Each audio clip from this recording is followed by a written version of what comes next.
નવરાત્રી દરમિયાન ઇમ્પર્સોનેશનથી સાવધાન. આયોજકો બનીને તમારી સાથે કોઈ પણ પ્રકારનો સ્કેમ ન થાય એનું ખાસ ધ્યાન રાખજો. નમસ્કાર મિત્રો, નવરાત્રી જેવી મોટી ઇવેન્ટ દરમિયાન કેટલાક સ્કેમર આયોજક બનીને લોકોના વિશ્વાસ જીતી અને છેતરતા હોય છે. સાચા આયોજક બનીને પણ સુરક્ષિત રહો. નવરાત્રી દરમિયાન ઇવેન્ટના આયોજકોના નામે નકલી મેસેજ કે જાહેરાતો ફેલાતી હોય છે. નકલી આયોજકો લોકોને સ્પર્ધામાં ભાગ લેવા માટે કે ટિકિટ લેવા માટે લલચાવતા હોય છે. તમારા નામ, બ્રાન્ડ અથવા તો ઇવેન્ટનો દુરુપયોગ કરી અને છેતરપિંડી થતી હોય છે. આ પ્રકારનો ફ્રોડ કેવી રીતે થતો હોય છે? સૌપ્રથમ નકલી સોશિયલ મીડિયા પેજ બનાવી અને આયોજકો તરીકે પોતાને ઓળખાવતા હોય છે. આયોજક તરફથી ખાસ ઓફર્સ કહી અને લોકોને ફસાવવામાં આવે છે. ટિકિટ, પાસ કે સ્પર્ધાના નામે બેંક વિગતો અને ડેટા માંગવામાં આવે છે.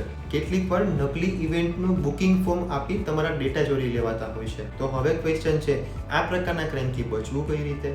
આયોજકના નામે મળતી લિંક કે મેસેજ પહેલાંની સત્તાવાર વેબસાઇટ અથવા સોશિયલ મીડિયા પર ચકાસો. ફક્ત અધિકૃત અને પ્રમાણિક સંપર્ક દ્વારા જ ટિકિટ પાસને ખરીદો. કોઈ પણ માહિતી શેર કરતા પહેલા બેનિફિશિયરીનું નામ ખાસ ચેક કરો. શંકાસ્પદ મેસેજ મળતા તરત જ એને રિપોર્ટ કરો અને બ્લોક કરો. ઇવેન્ટ આયોજકો તરીકે કામ કરતા હો, પોતાના નામ અને બ્રાન્ડને સુરક્ષિત રાખવા માટે સત્તાવાર ચેનલથી જ પ્રચાર પ્રસાર કરો. સાયબર મિત્રની સાયબર સુરક્ષા ટિપ્સ. તમારી ઇવેન્ટનું સત્તાવાર લોગો અને સંપર્ક માહિતીને સ્પષ્ટ લખો. ફેક પેજ કે નકલી મેસેજ ઓળખવા માટેની ચકાસણી કરો. ટિકિટ વેચાણ માટે સેફ પેમેન્ટ ગેટવેનો જ ઉપયોગ કરો. સોશિયલ મીડિયા પર પ્રાઇવસી અને સુરક્ષા સેટિંગ્સને સેટ કરો.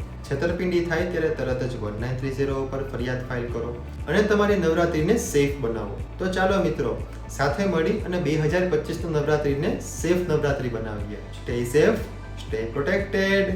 જય હિન્દ.